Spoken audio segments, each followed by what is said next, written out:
여러분 안녕하세요. 맛있는 소요리 문답의 신승원 목사입니다. 오늘 소요리 문답 3강에 들어갈 텐데요. 지난 시간의 내용을 짧게 한번 살펴보고 들어가도록 하겠습니다.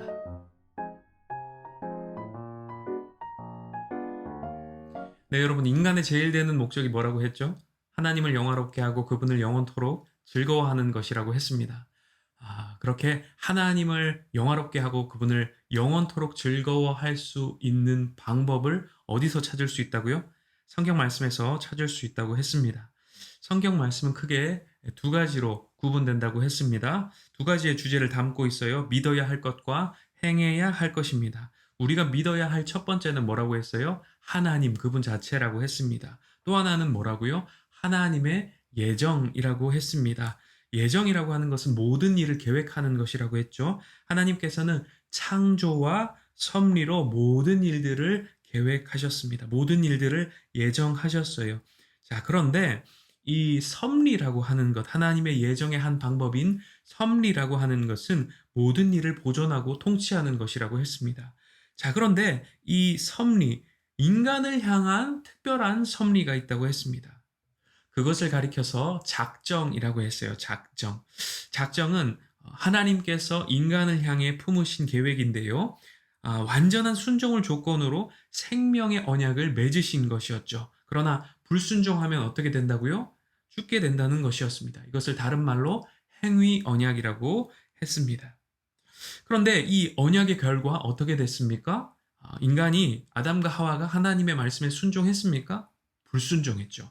불순종한 결과 어떻게 됐습니까? 대표성의 원리에 따라서 모든 인류가 타락하게 되고 죄와 비참한 처지에 처해지게 됩니다. 그래서 하나님과의 교제가 끊어지고 진노와 저주 아래 놓여지게 된 것이죠. 인간은 사망과 지옥의 영벌에 처해지게 되었던 것입니다. 그런데 하나님께서 이렇게 죄와 비참한 처지에 놓여진 인간을 그냥 멸망하도록 내버려 두셨다고요? 아닙니다. 하나님께서 구속자를 보내주셨죠. 그래서 죄와 비참한 지위에서 건져내시고자 하셨습니다. 이것을 가리켜서 은혜 언약이라고 했습니다. 자, 그런데 이 구속자가 누구라고요? 바로 우리 주님 예수 그리스도라고 했습니다. 예수님께서 십자가에 달려 죽으심으로 우리의 죄를 대속하심으로 우리가 죄와 비참한 지위에서 건진받을 수 있다고 했습니다. 그런데 이 하나님의 구원, 예수님의 구속의 역사는 어떻게 우리 가운데 적용될 수 있다고요? 성령님께서 우리에게 역사하셔서 유효적으로 부르시는 이 과정을 거쳐서 적용된다고 했습니다.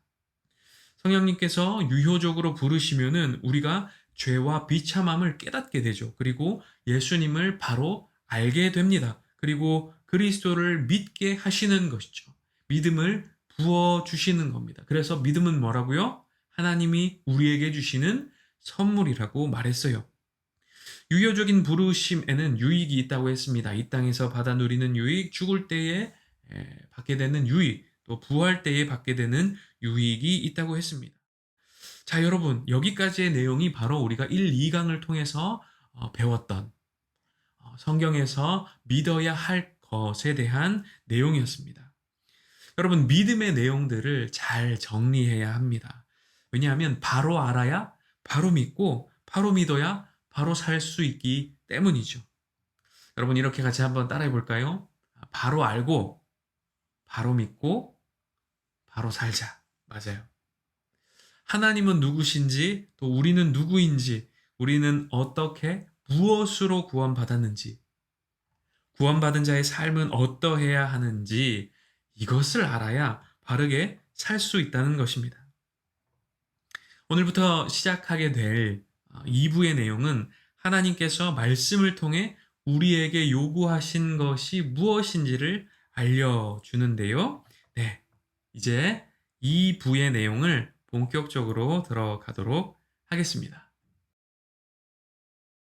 네, 2부는 하나님께서 우리에게 행해야 할 것이라고 말씀하신 부분이죠. 네, 여러분, 인간은 어떻게 살아가야 할까요? 실제적으로 어떻게 살아가야 할까 하는 질문입니다. 그런데 여러분, 우리 인간이 어떻게 살아가야 하는가 하는 이 질문에 대한 답변을 세상 속에서 찾을 수 있을까요? 세상 지식에서 발견할 수 있을까요? 그럴 수 없습니다. 인간은 하나님께로부터 왔기 때문에 우리가 어떻게 살아가야 하는지는 하나님께로부터 그 답을 찾아야 하는 것이죠. 자, 39문 답은 하나님이 원하시는 삶이 무엇인지를 분명하게 말씀해 주고 있습니다. 그것은 하나님의 말씀, 그 나타내신 뜻대로 순종하는 삶입니다. 이 순종이란 말을 들으면 벌써부터 어때요? 와, 내가 어떻게 그 말씀을 다 따르나, 그 의무를 다 지켜가나, 그렇게 말씀하시는 것들을 다 순종해야 한다고 하니 그것이 족쇄처럼 느껴지고 참 불편하고 힘든 것처럼 느껴지지는 않습니까? 그런데 여러분, 우리가 하나님 말씀에 순종할 때에 우리가 품어야 될 마음은 사랑과 감사입니다. 뭐라고요? 사랑과 감사예요. 여러분, 나타내신 이 뜻이 누구의 말씀입니까? 바로 우리의 구속자 되신 하나님의 말씀입니다. 누구라고요? 구속자 하나님. 여러분, 이 말씀을 하신 분이 바로 우리를 구원하신 분이세요. 우리에게 그 뜻을 나타내신 분, 순종을 요구하신 분이 누구라고요? 우리를 먼저 구원하신 분이세요. 여러분, 여기서 알 수 있는 것이 뭐예요? 요구보다 앞서는 것이 바로 사랑이라는 것입니다.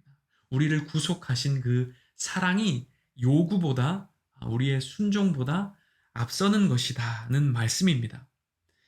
여러분, 그러므로 이 순종이라고 하는 것은 하나님의 그 사랑에 대한 반응이라고 생각하시면 되겠습니다. 사랑 앞에 우리는 사랑으로 반응해야 되고, 사랑 앞에 우리는 감사로 반응해야 한다는 것입니다. 이것을 가지고서 왜 우리에게 이런 족쇄를 채우냐고, 왜 이런 의무를 우리에게 지우느냐고 그렇게 불평한 일이 아니라는 것입니다. 사랑 앞에 사랑으로 반응을 보여드리고, 사랑 앞에 감사로 반응을 보여드리는 것이 마땅한 모습이라는 것입니다. 그 하나님의 사랑 앞에 우리가 은혜에 감사하고, 또 이렇게 어떻게 우리가 살아가야 하는지를 나타내 보여주신 것에도 감사할 수 있어야 하겠습니다. 하나님께서 순종하라 이렇게 말씀하시면서 무엇을 어떻게 순종할지 알려주지 않으셨다면 여러분 어떨까요? 우리가 그 하나님의 뜻이 무엇인 줄 알고 순종할 수 있겠습니까? 그런데 하나님께서는 그냥 그렇게 니들이 알아서 순종해라 한 것이 아니라 분명한 뜻을 알려주시고 어떻게 행해야 할지를 알려주셨습니다. 그러므로 우리는 계속적으로 이 말씀을 들여다보면서 하나님을 향한 사랑의 반응으로, 감사의 반응으로 나아가야 해야겠습니다. 자, 그러면 여러분, 하나님께서 나타내신 뜻, 그것은 과연 무엇일까요? 자신문답에 보면은 하나님께서 도덕법을 통해서 그것을 말씀하셨다고 하셨습니다. 그렇다면 여러분, 도덕법은 또 뭘까요? 도덕법이라고 하는 것은 하나님이 인간에게 원하시는 수준이다. 그렇게 보시면 되겠습니다. 성경을 통해 율법이라는 형식으로 다양하게 하나님은 이것을 요구하셨고 인간의 수준을 말씀해 주셨습니다. 율법. 칼빈은요, 율법에 3용도가 있다고 이야기를 했어요. 어려운 말로 정치적인 용도, 교육적인 용도, 교훈적인 용도, 이런 이야기들을 했는데, 조금 더 쉽게 풀어서 설명을 하자면, 율법은 죄를 깨닫게 하는 용도로서 쓰임을 받고, 또 그리스도를 향하게 만든다고 했습니다. 또 한 가지는 거룩을 따르게 한다. 여러분, 이것이 율법의 3용도입니다. 네, 율법에는 이런 유익들이 있다고 했는데요. 사실 성경 속에 등장하는 수많은 율법들을 우리가 다 살펴볼 수는 없습니다. 그래서 하나님께서 10가지로 이 율법을 요약해서 말씀해 주셨습니다. 여러분, 이 10가지의 요약된 율법, 그것이 무엇이죠? 네, 바로 십계명입니다. 41문답은 율법이 압축적으로 요약 설명된 것이 십계명이라고 이야기해 주고 있습니다. 자, 이 십계명에는 두 가지의 핵심적인 요소가 등장하는데요. 바로 하나님 사랑과 이웃 사랑이라고 하는 주제입니다. 마태복음 22장 37절 말씀에 보면 예수께서 이르시되 네 마음을 다하고 목숨을 다하고 뜻을 다하여 주 너의 하나님을 사랑하라 하셨으니 이것이 크고 첫째 되는 계명이요 둘째도 그와 같으니 내 이웃을 내 자신같이 사랑하라 하셨으니 이 두 계명이 온 율법과 선지자의 강령이니라 이렇게 말씀하고 계십니다. 여러분 10계명, 1계명에서부터 4계명이 하나님의 사랑에 대한 말씀을 담고 있습니다. 그리고 5에서 10계명에 대한 내용이 이웃 사랑에 대한 말씀을 담고 있는 것을 발견할 수 있습니다. 자, 오늘 강의는 이 10계명이 주된 내용입니다. 1계명에서부터 10계명까지의 내용을 계속 살펴볼 텐데요. 자, 서문의 내용을 먼저 들여다보도록 하겠습니다. 자, 43문답에 가보시면은 이 서문의 내용이 무엇인지 분명하게 밝혀주고 있는데요. 나는 너의 하나님이다 라고 하는 말씀이 먼저 등장합니다. 그리고 이 하나님은 이 백성을 출애굽시키신 분이시다고 하는 사실도 밝혀 보여주고 있습니다. 여러분, 이 서문이 나타내 보여주고 있는 의미는 무엇일까요? 이 말씀을 주신 분이 누구시다? 우리 주님이시다. 구속자 하나님이시다. 이것을 말씀해 주고 있습니다. 그리고 이 말씀을 주신 분이 구속자시고 주님이시기 때문에 그러므로 우리가 지켜야 한다고 말씀하고 있는 것입니다. 고린도전서 6장 19절 20절 말씀을 보십시오. 너희 몸은 너희가 하나님께로부터 받은 바 너희 가운데 계신 성령의 전인 줄을 알지 못하느냐? 너희는 너희 자신의 것이 아니라 값으로 산 것이 되었으니 그런즉 너희 몸으로 하나님께 영광을 돌리라. 여러분, 도덕법은요, 구원의 조건이 아닙니다. 구원의 결과로 주어진 것이죠. 여러분, 우리가 이 율법을, 도덕법을, 또 십계명을 대할 때 어떠한 자세로 그것을 바라보아야 한다고 했습니까? 사랑과 감사입니다. 여러분, 십계명 서문에서부터 말씀하고 있는 내용이 뭐예요? 내가 너희를 사랑했다. 내가 너희를 사랑했다. 너희도 나를 사랑하기를 원한다. 바로 이것입니다. 이것이 바로 우리가 십계명을 대할 때 가장 먼저 깨달아야 할 내용이라는 것입니다. 자, 그러면 바로 1계명으로 들어가 보도록 하겠습니다. 1계명은 사랑해야 할 대상이 누구인지를 분명하게 말씀해주고 있습니다. 사랑해야 할 대상, 바로 하나님이시죠. 그래서 첫 번째 내용이 뭐라고 등장하고 있습니까? 너는 나 외에 다른 신들을 내게 있게 하지 말라. 너는 나 외에 다른 신들을 내게 있게 하지 말라. 여러분, 이 말씀의 의미가 무엇이죠? 하나님만 유일한 하나님이시라는 겁니다. 그리고 그분께만 온전히 영광을 돌리라는 거예요. 마태복음 4장 10절 말씀에 예수님께서도 뭐라고 말씀하셨습니까? 주 너의 하나님께 경배하고 다만 그를 섬기라 이렇게 말씀하셨죠. 서류문답 1문답에서 우리가 배웠던 내용이 무엇이었습니까? 인생의 제일 되는 목적, 사람의 제일 되는 목적이 무엇이냐는 겁니다. 바로 하나님을 영화롭게 하고 그분을 영원토록 즐거워하는 것이죠. 여러분, 우리 인생의 의무도 마찬가지입니다. 인생의 목적, 인생의 의무는 모두가 다 하나님을 사랑하는 것이에요. 누구를 사랑하는 것이라고요? 하나님을 사랑하는 것입니다. 다른 것을 사랑하는 것이 아니에요. 다른 것을 바라보며 살아가는 것이 아니라 하나님을 바라보며 하나님만 사랑하며 살아가는 삶이 우리 인간의 제일 되는 목적이자 의무라고 말하고 있는 것입니다. 여러분, 여기에는 금지된 것이 있어요. 하나님을 부인하는 것, 하나님께 경배와 영광을 돌리지 않는 것, 그런 삶을 살아가지 말라고 경고하고 있습니다. 또 무엇을 하지 말라고요? 다른 자에게 그 경배와 영광을 돌리지 말라고 말씀하고 있습니다. 여러분, 내가 사랑하는 사람이 나보다 다른 무엇을 더 사랑한다면 어떤 마음이 들까요? 예. 사랑하기 때문에 마음이 더 아프고 힘들고 또 화가 나기도 하겠죠.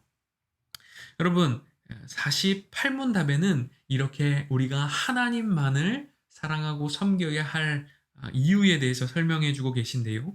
하나님께서 우리가 다른 것들을 사랑하고 다른 것들을 섬기고 경배하면은 그 모습을 간과하지 않으시고 매우 분하게 여기시며 벌하신다고 말씀하고 있습니다. 자, 이 계명은요, 사랑하는 방식에 대해서 설명해 주고 있습니다. 사랑해야 할 대상, 이어서 사랑하는 방식에 대해서 설명해 주고 있습니다. 그 내용이 어떻습니까? 우상을 만들지 말고 섬기지 말라고 말씀하고 있습니다. 하나님은 어떤 하나님? 질투하는 하나님이라고 말씀하세요.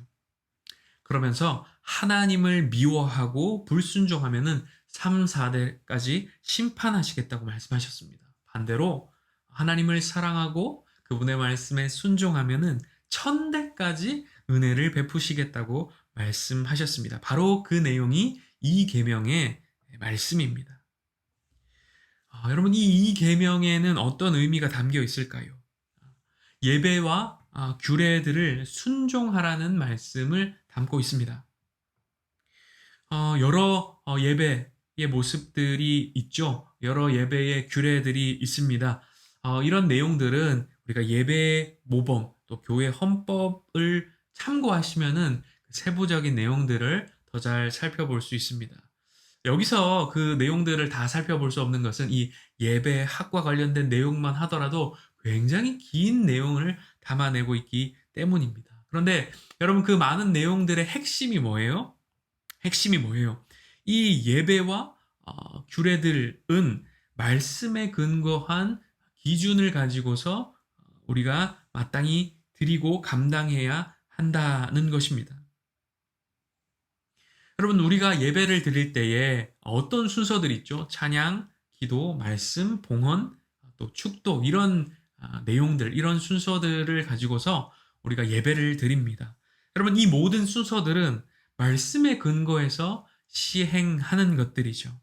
물론 교단과 교파마다 예배의 형식이나 스타일이 차이가 있습니다. 그러나 중요한 건 뭐예요? 말씀을 벗어나면 안 됩니다. 하나님께서 정하신 그 기준에 벗어나면 안 된다는 것입니다. 핵심은 하나님의 뜻에 합당한 예배를 드려야 한다는 데 있습니다. 하나님의 뜻에 벗어난 예배, 하나님께서 말씀하지도 않으셨는데 그냥 내 임의로 생각해서 드리는 예배, 그런 것은 바람직하지 않다는 것입니다.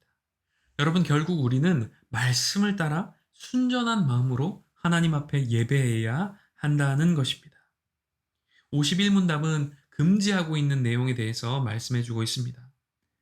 아까도 말씀을 드렸다시피 하나님께서 말씀하신 것 외에 다른 방법으로 예배해서는 안 됩니다.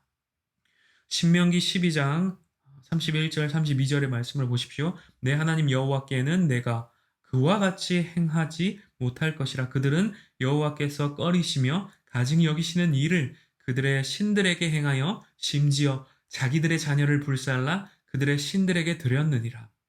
내가 너희에게 명령하는 이 모든 말을 너희는 지켜 행하고 그것에 가감하지 말지니라. 하나님께서 말씀하신 것 외에는 더하거나 빼지 말라고 말씀하는 것입니다. 어떤 예배를 드리는데 그냥 명상하는 것을 예배라고 말하는 이들이 있습니다. 그것이 바른 예배라고 할 수 있습니까? 또 우상에게 제사를 지내듯이 예배를 드린다? 그것은 바른 예배가 아닌 것입니다. 또 한 가지 금지하신 것이 있죠. 바로 형상으로 예배하는 것입니다. 여러분, 출애굽한 백성들이 금송아지를 만들어 놓고 그 앞에서 절하며 그것을 경배했습니다. 여러분, 그것은 바른 경배가 아니죠. 바른 예배가 아니죠. 그것은 이스라엘 백성을 구원한 신이 결코 아닙니다. 그 형상을 바라보면서 감사하고 경배드릴 것이 아니라 하나님을 바라보며 하나님을 경배해야 하는 것이 마땅했습니다. 그러나 그들은 형상을 만들어 놓고 그것에 절하고 그것에 경배했습니다. 여러분, 우리도 형상을 숭배하지 않도록 주의를 기울여야 합니다. 형상을 숭배하는 일이 나에게 있는가? 이렇게 생각이 들 수도 있을 것 같아요. 그런데 여러분, 십자가를 숭배하는 일, 예수님의 초상을 숭배하는 일, 이러한 부분을 우리는 자칫 간과할 수 있습니다. 아, 십자가는 예수님을 상징하는 것이고, 십자가를 바라보면서 우리가 더 예수님에 대해 생각해 볼 수 있는데, 왜 그것을 주의하라고 하느냐, 이렇게 의문을 품으실 수도 있을 것 같습니다. 여러분, 여기서 말하고 있는 것이 뭐예요? 숭배의 대상이 돼서는 안 된다는 거예요. 무엇이요? 이 형상 자체가 숭배의 대상이 되어서는 안 된다 하는 겁니다. 이것을 우리가 마땅히 행해야 할 이유가 있는데요. 그것은 바로 우리가 다른 누구의 것도 아니고 하나님의 것이라는 그 사실에 기인합니다. 또 하나님의 소원이 바로 이것이기 때문이에요. 우상을 섬기지 말고 만들지도 말고 그 앞에 절하지도 말라고 하는 하나님의 소원이 말씀 속에 담겨 있는 것입니다. 3계명은 사랑하는 자의 자세가 어떠해야 하는지를 말해주고 있습니다. 자, 53문답에 보시면은 여호와의 이름을 망령되이 일컫지 말라고 이야기하고 있습니다. 여러분, 이 말씀의 의미가 뭘까요? 하나님의 이름을 우리가 거룩하고 경외함으로 사용해야 한다는 것을 말해주고 있는 것입니다. 그래서 우리가 하나님의 이름을 모독하고 악용해서는 안 된다는 것이죠. 여러분, 오늘날 우리가 살아가는 이 시대의 모습을 들여다보면 어떻습니까? 하나님의 이름이 마치 땅에 떨어진 것처럼 조롱의 대상이 되어 있는 것을 발견할 수 있습니다. 여러분, 그런데 이 세대의 현실을 바라보면서 저들이 악하기 때문이야 라고 말하고 끝낼 수 있는 일일까요? 여러분, 그들이 하나님을 조롱하고 욕하는 이유 중 커다란 하나가 무엇입니까? 바로 이 그리스도인 우리들의 모습이 잘못되었기 때문입니다. 여러분, 이 말씀 앞에서 우리는 우리의 모습을 돌아볼 필요가 있습니다. 우리의 모습이 하나님 이름에 먹칠하는 그러한 인생은 아니었는지 돌아볼 필요가 있다는 것입니다. 우리가 경계해야 할 것이 뭐죠? 우리의 신앙의 모습과 우리의 삶의 모습이 따로따로 되지 않도록 해야 한다는 것입니다. 그래서 토마스 왓슨이라는 분도 십계명 해설에서 이러한 이야기를 합니다. 하나님의 이름을 공언하면서도 그것과 일치하게 살지 않으면 우리는 그것을 망령되이 일컫는 것이다. 저희가 하나님을 시인하나 행위로는 부인하니라고 하였다. 사람들의 말과 생활이 서로 모순될 때, 고백의 가면을 쓰고 거짓말하고 속이고 그리고 불결할 때 그들은 하나님의 이름을 오용하며 망령되이 일컫는 것이다. 하나님의 백성이라고 공언하는 유대인들이 파렴치한 것을 이방인들이 보았을 때 이것이 그들로 하여금 하나님을 악평하게 만들고 또 그들의 연고로 참된 종교를 미워하게 만들었다. 여러분, 우리의 삶이 신앙 따로 또 삶 따로가 되지 않도록 경계해야 한다는 것입니다. 또 여러분, 우리는 헛되이 하는 맹세를 주의할 필요가 있습니다. 자신의 입장을 대변하기 위한 거짓 맹세를 하지 말아야 합니다. 그것은 하나님을 거짓 증인으로 세우는 것이죠. 이것 또한 마찬가지로 하나님을 욕먹이는 것입니다. 하나님을 모독하고 모욕하는 일이라는 것이죠. 여러분, 우리가 여호와의 이름을 망령되이 일컫지 말아야 되는 이유는 바로 56문답에 등장하는데요. 우리가 하나님의 이름을 망령되이 일컫는다면 우리는 하나님의 그 의로운 심판을 받게 될 것이기 때문입니다. 말라기 2장 2절 말씀입니다. 만군의 여호와가 이르노라. 너희가 만일 듣지 아니하며 마음에 두지 아니하여 내 이름을 영화롭게 하지 아니하면 내가 너희에게 저주를 내려 너희의 복을 저주하리라. 내가 이미 저주하였으니 이는 너희가 그것을 마음에 두지 아니하였음이라. 여러분, 여호와의 이름을 망령되이 일컫는 그런 삶을 살아가서는 안 되겠습니다. 우리가 대놓고 하나님의 이름을 망령되이 일컫지는 않습니다. 그렇죠? 하지만 우리가 우리의 삶으로, 우리가 살아가는 그 모습으로 하나님의 이름을 욕되게 할 수 있다는 사실을 기억하고 우리가 우리의 삶을 바로 세우기 위해서 몸부림쳐야 할 것입니다.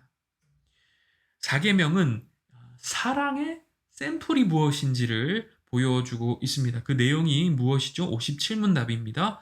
안식일을 기억하고 거룩히 지키라. 여러분, 안식일을 기억하고 거룩하게 지키라고 말씀하고 있습니다. 어떻게요? 6일 동안 힘써 일하고 제7일은 안식하라는 것입니다. 모든 자들이 바로 이와 같이 행해야 하는데요. 왜 그렇습니까? 하나님이 6일을 창조하시고 7일째에 안식하셨기 때문이라고 말씀하고 있습니다. 또 하나님께서 안식일에 복을 주시고 거룩하게 하셨기 때문입니다. 그런데 여러분, 이 안식일은 이 7일 중에 무슨 요일일까요? 네, 토요일입니다. 토요일. 그러면은 우리가 토요일에 안식하고 토요일에 예배해야 하는 거 아닌가요? 이렇게 생각할 수도 있을 것 같아요. 그런데 여러분 59문답을 한번 보세요. 예수님께서 부활하시기 전에는 토요일을 안식일로 삼으라고 했습니다. 그런데 부활하신 후에는 예수님께서 부활하신 이 주일을 우리가 기억하고 안식하는 그런 날로 삼으라고 말씀하고 있는 것입니다. 어떻게 여러분 우리가 이 안식일을 기억하고 거룩히 지킬 수 있을까요? 60문답입니다. 예배하는 일에 온전하게 시간을 드리는 것입니다. 세상 일과 오락을 멈추고 그치고 절제하면서 하나님 앞에만 온전히 집중해야 하는 것이죠. 예외적으로는 우리가 부득이한 일을 당할 때 또 우리가 자비를 베풀어야 하는 일이 있을 때 그때에는 그와 같은 일들을 해도 된다고 말하고 있습니다. 여러분, 이 안식일의 계명을 우리에게 주신 의미는 무엇일까요? 예, 안식일은 하나님을 위한 날로 온전히 드리라는 것입니다. 다른 이유와 목적을 가지고 이 날을 보내는 것이 아니라 물론 이 우리에게 주신 모든 날들, 6일, 7일 모든 날들을 다 하나님의 영광을 위해서 살아야 합니다. 그런데 이 7일 안식일은 특별히 구별해서 하나님을 위한 날로 온전히 드려야 한다는 것입니다. 이사야 58장의 말씀을 한번 보십시오. 만일 안식일에 내 발을 금하여 내 성일에 오락을 행하지 아니하고 안식일을 일컬어 즐거운 날이라 여호와의 성일을 존귀한 날이라 하여 이를 존귀하게 여기고 내 길로 행하지 아니하며 내 오락을 구하지 아니하며 사사로운 말을 하지 아니하면 내가 여호와 안에서 즐거움을 얻을 것이라. 내가 너를 땅의 높은 곳에 올리고 내 조상 야곱의 기업으로 기르리라. 여호와의 입의 말씀이니라. 아멘. 여러분, 하나님께서는 안식일은 하나님을 위한 날로 온전히 드리라고 말씀하고 있습니다. 그러면서 무엇을 금지하고 있습니까? 이 날을 소홀하거나 부주의 여겨서는 안 된다고 말하고 있습니다. 그리고 우리가 이 날에 나태해서도 안 되고 죄를 범해서도 안 된다 말씀하고 있습니다. 또 불필요한 생각이나 말과 행동을 해서도 안 된다고 말씀하고 있습니다. 여러분, 우리가 왜 이 안식일을 기억하고 거룩하게 지켜야 합니까? 앞서 살펴봤던 것처럼 이 날들의 목적이 그렇기 때문입니다. 6일은 노동하고 7일은 안식하라고 그렇게 하나님께서 만들어 주신 거예요. 또 어떤 이유가 있습니까? 안식일에 하나님께서 복을 주신다고 말씀하셨습니다. 그러므로 우리는 안식일을 잘 지키고 하나님 앞에 온전하게 예배 드려야 한다는 것이죠. 하나님 앞에 온전하게 예배 드리면 하나님 앞에 이 안식일 거룩하게 기억하고 지키면 우리가 복을 받아 누릴 수 있다는 것입니다. 그런데 여러분, 제가 앞서서 이 4계명을 사랑의 샘플이라고 말씀을 드렸습니다. 왜 사랑의 샘플이라고 얘기했던 걸까요? 여러분, 이 10계명, 지금 우리가 함께 나누고 있는 이 10계명은 하나님을 사랑하는 모습에 대해서 말해주고 있습니다. 그런데 여러분, 우리가 완전하게 하나님을 사랑하고 또 완전하게 하나님의 사랑을 받는 이러한 일이 이 땅에서 가능한 일일까요? 여러분, 그렇게 완전한 사랑은 천국에서야 비로소 가능할 것입니다. 그렇다면 우리는 이 땅에서 그러한 경험을 할 수 없을까요?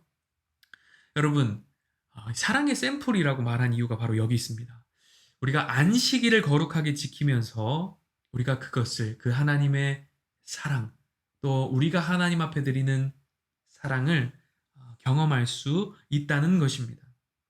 그러니까 이 하나님 앞에 안식일을 기억하고 거룩하게 지키는 이것은 천국의 안식을 맛보는 것이다. 맛보기로 경험하는 것이다 하고 말할 수 있다는 것입니다. 여러분, 안식일을 거룩하게 지키는 것은 은혜와 복을 경험할 수 있는 기회라고 하는 사실을 기억하면서 우리가 온전하게 이 안식일을 하나님 앞에 드릴 수 있기를 바랍니다. 네, 이제 5계명으로 넘어가 보겠습니다. 5계명은 내 부모를 공경하라는 말씀을 담고 있습니다. 여기서 우리는 이 부모님을 육신의 부모님만을 생각할 수 있는데요. 소율이 문답에서는 나이, 은사, 권위에 있어서 나보다 위에 있는 모든 자들을 가리키고 있습니다. 그래서 교회에서는 연장자들, 직분자들을 공경하라고 말하고 있고 세상에서도 마찬가지입니다. 그런데 여러분, 이렇게 부모를 공경하면은 어떻게 된다고요? 내가 장수하리라. 이런 복의 말씀도 같이 주고 계십니다. 여러분, 이 64문답은 어떤 의미를 담고 있습니까? 우리가 존중과 존경의 삶을 살아가야 한다고 하는 사실을 말해주고 있습니다. 소요리 문답에서는 이렇게 윗사람과의 관계도 말하고 있지만 또 아랫사람과의 관계, 또 동등한 관계도 마찬가지로 우리가 존중하고 존경하면서 살아가야 한다고 말해주고 있습니다.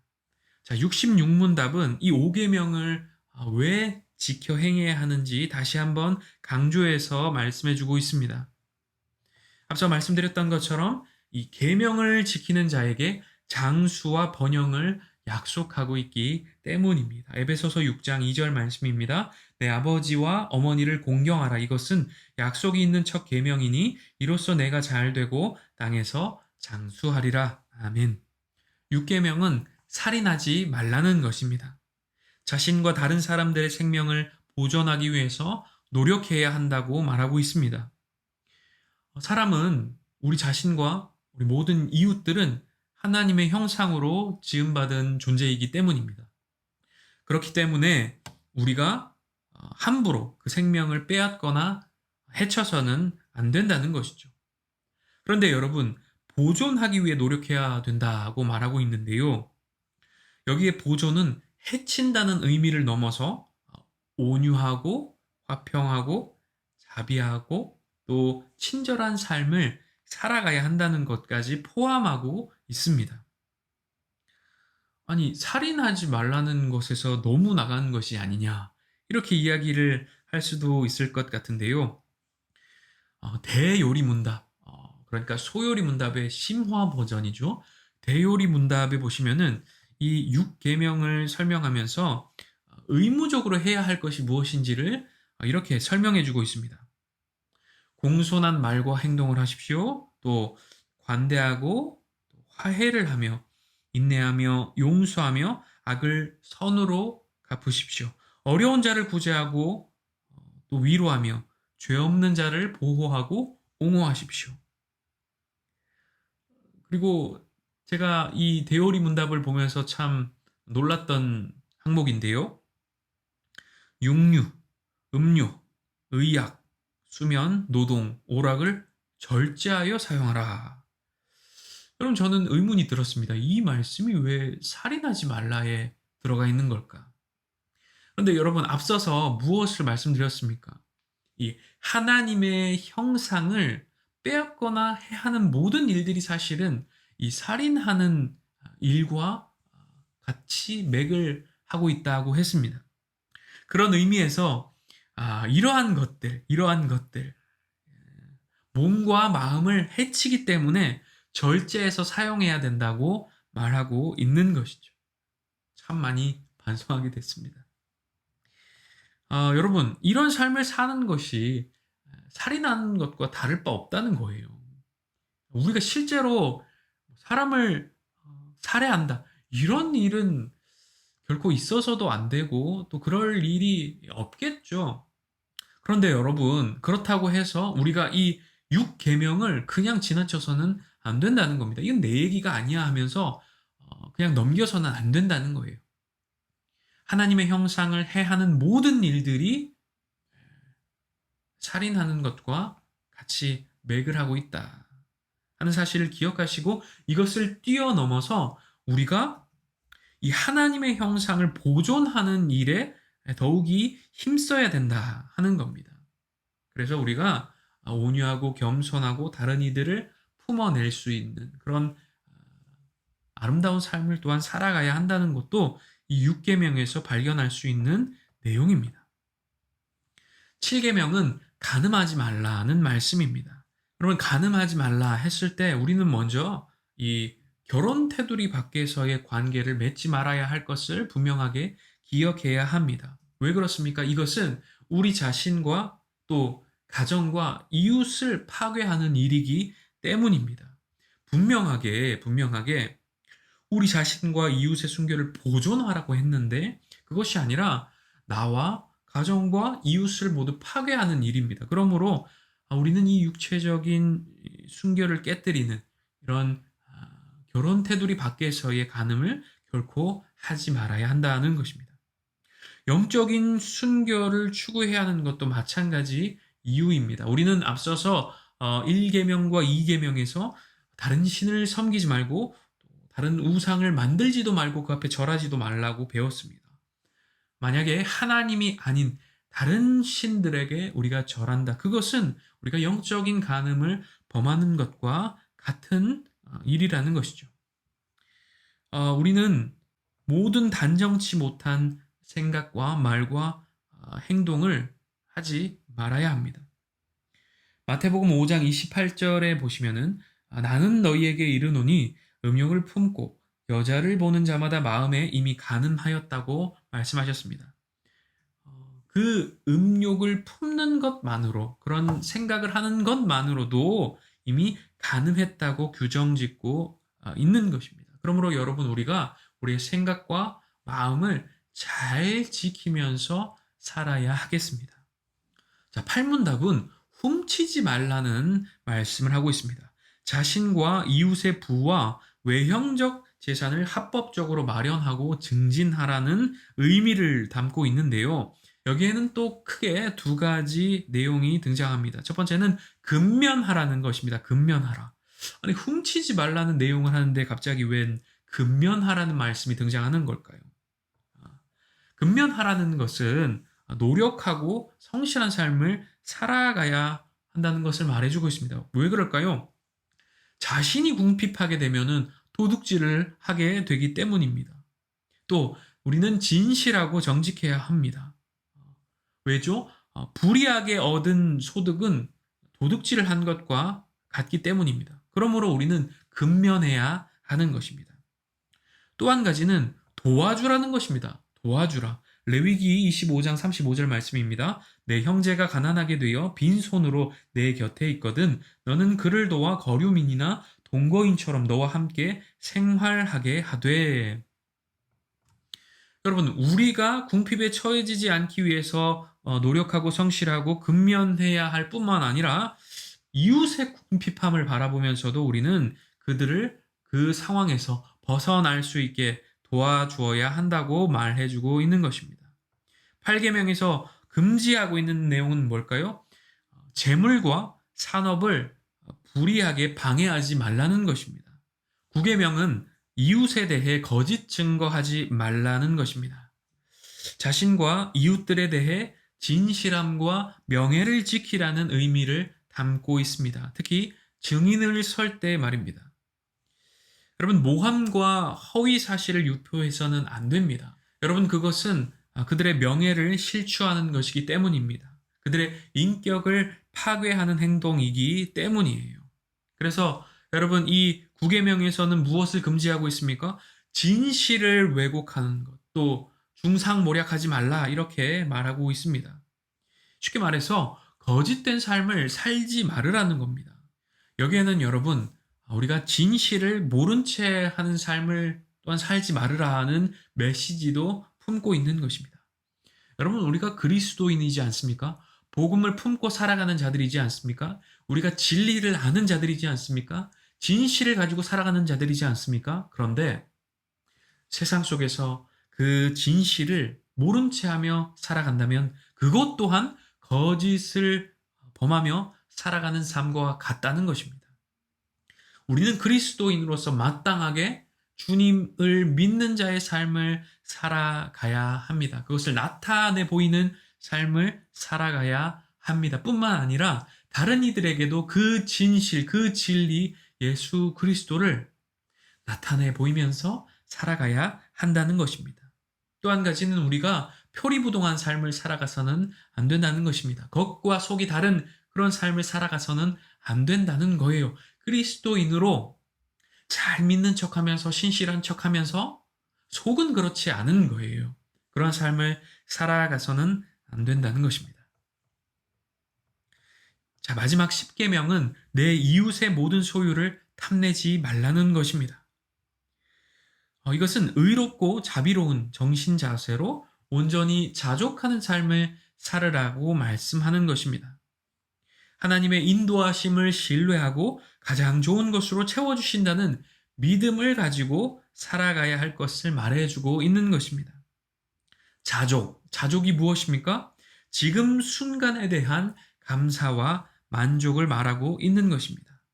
히브리서 13장 5절 말씀을 보십시오. 돈을 사랑하지 말고 있는 바 족한 줄로 알라. 그가 친히 말씀하시기를 내가 결코 너희를 버리지 아니하고 너희를 떠나지 아니하리라 하셨느니라.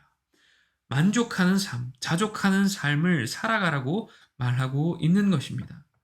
자족하지 않으면 이웃들의 소유를 탐내는 것이기 때문이죠. 그래서 이 10계명에서 무엇을 금지하고 있습니까? 자신의 처지에 대해서 불만하지 말라는 거예요. 이웃의 소유에 대해서 시기하거나 한탄하지 말라는 거예요. 이웃의 소유에 대해서 지나치게 행동하거나 애정을 갖지 말라는 것입니다. 여러분, 이것이 바로 10계명의 내용입니다. 네, 여러분, 우리가 오늘 이 3강을 통해서 우리가 행해야 할 것, 그 첫 번째에 대해서 배우게 되었습니다. 하나님께서는 우리에게 나타내신 뜻에 순종할 것을 말씀하셨습니다. 그 나타내신 뜻은 성경 속에서 율법을 통해서 발견할 수 있습니다. 자, 그런데 이 율법의 내용이 요약된 곳이 있다고 했습니다. 무엇이었죠? 네, 바로 10계명입니다. 오늘은 10계명에 대한 이야기를 쭉 한번 다 살펴봤는데요. 여러분, 이 하나님께서 우리에게 주신 계명의 말씀들을 우리가 순종하며 나아가야 한다는 것입니다. 여러분, 이것은 단순한 의무나 명령이 아니라고 했습니다. 하나님의 사랑의 관계에서 자발적인 순종을 하나님께서는 요구하시는 거예요. 그래서 이 10계명의 핵심이 뭐라고요? 내가 너희를 사랑하니 너희도 나를 사랑하라, 이 말씀이라고 했습니다.